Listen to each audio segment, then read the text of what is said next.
আজিৰ ভিডিঅ'টো অন্ধভক্তসকলৰ বাবে কিন্তু অন্ধভক্ত বুলি কওঁতে কোনোবা এটা নিৰ্দিষ্ট দলৰ সমৰ্থকখিনি মানে জাপ মাৰি নুঠিব দেই আচলতে মই সেইসকলক উদ্দেশ্যি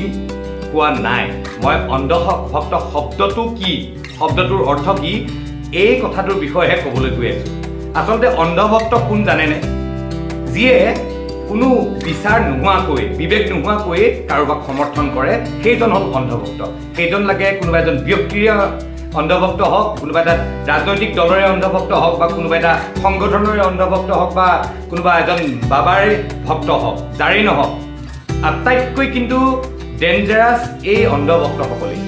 কাৰণ আমি ৰাজনৈতিক দলৰ ক্ষেত্ৰত দেখিছিলোঁ আগতে কংগ্ৰেছৰ যেতিয়া শাসন আছিলে তেতিয়াও কিছুমান আছিলে কংগ্ৰেছে যি কৰিলেও ভালেই যি নকৰিলেও ভালেই ভাল কৰিলেও ভালেই বেয়া কৰিলেও ভালেই বেয়া কৰিলেও ক'ব অমুকটো ভাল কৰিছিল নহয় অমুক তমুক মুঠতে ভালেই তেনেকুৱা আছিলে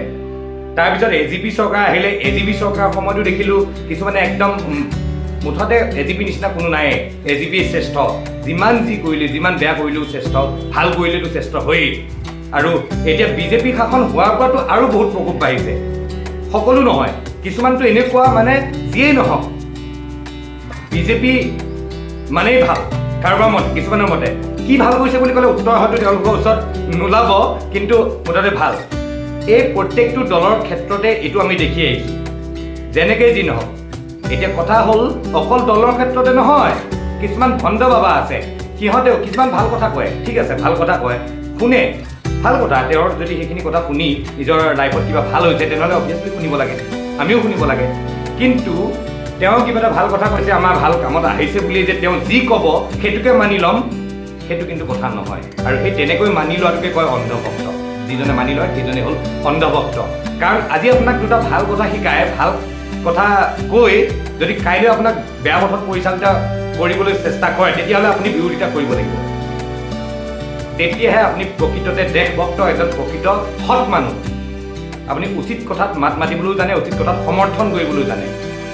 আজি প্ৰত্যেকজন ব্যক্তিকে কৈছোঁ আজি কোনোবা দলৰ সমৰ্থকেই হওক বা কোনোবা সংগঠনৰ সমৰ্থকেই হওক বা কোনোবা এজন